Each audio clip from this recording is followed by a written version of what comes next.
Keep Right with Ralph K. Ginorio. Men are indispensable.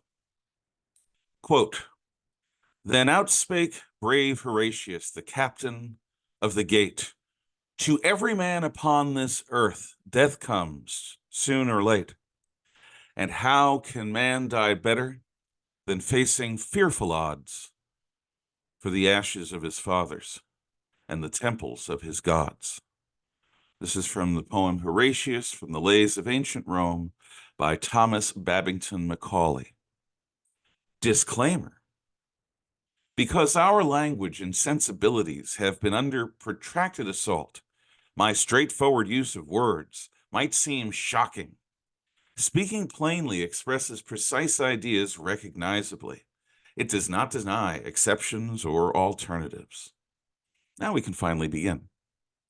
Men make civilization possible. As guardian protectors, men secure the safety of others. The law and order necessary for the existence of civilian life is only possible when men put themselves at risk to achieve it. Without this sacrifice, anarchy consumes all. Males end civilizations. In a state of savagery, males destroy order, despoil innocence, and plunder productivity.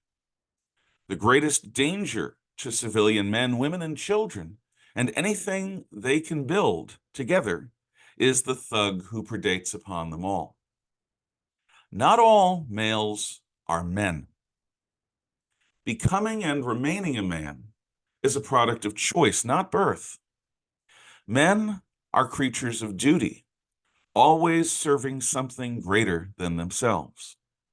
Any special strength, aggression, energy, and endurance possessed by men exists to help him willingly protect something of value. Men choose to confront this world's monsters before they can harm or destroy their loved ones.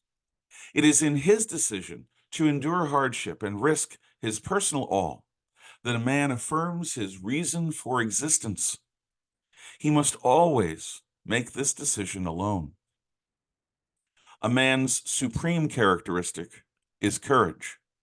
At some point, the man must have learned a few transcendent truths. There are things worth dying for. There are some prices too high to pay for one's own survival. There are fates worse than death.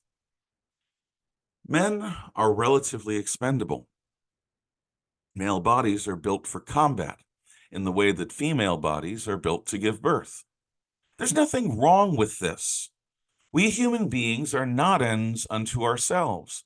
We each can elect to be a means to a greater end. Traditional societies call this acceptance of responsibility adulthood. Every culture or civilization must master a method for inviting males into manhood. The alternative to raising boys right is a slide into anarchic chaos. The poem Horatius used to be universally taught throughout the English-speaking world. In a stoical and matter-of-fact fashion, Horatius invites those males around him to be men. In that terrible moment, by stepping out from safety and into danger, boys should be introduced to stories that prepare them to become men. As the Christian writer G.K. Chesterton once wrote, fairy tales do not tell children that dragons exist. Children already know that dragons exist. Fairy tales tell children that dragons can be killed. The irrepressible energy that boys have must be channeled into competitions and war games that teach individual self-discipline and effective teamwork. They must be introduced to honor and shown ways that they can personally earn it. Most of all, boys must be taught to hope that by being brave, their lives can be worth living. How much of this is being taught today? How many boys are being readied for manhood? In schools, boys are consistently treated like dysfunctional girls. Young men are having their development willfully vandalized by feminists and homosexual activists who despise men and want to erase men from our future. These decadent groomers believe that we have developed past the need for hairy, scary alpha men. They forget that inevitably law and order will break down, money will fail, the power will go out, water will not flow, and the food trucks will not come. Roving gangs of ill-raised predatory males will then turn everything to garbage. They will take everything from everyone else and return nothing but pain. This chaos has already begun and is spreading throughout much of Democrat-controlled America. Not if, but when such problems plague us, I pray that we will know real men who are both willing and able to step up and defend all that is good in life. Even without doomsday, men are needed each and every day as guardians, providers, husbands, fathers, citizens, neighbors, and so much more.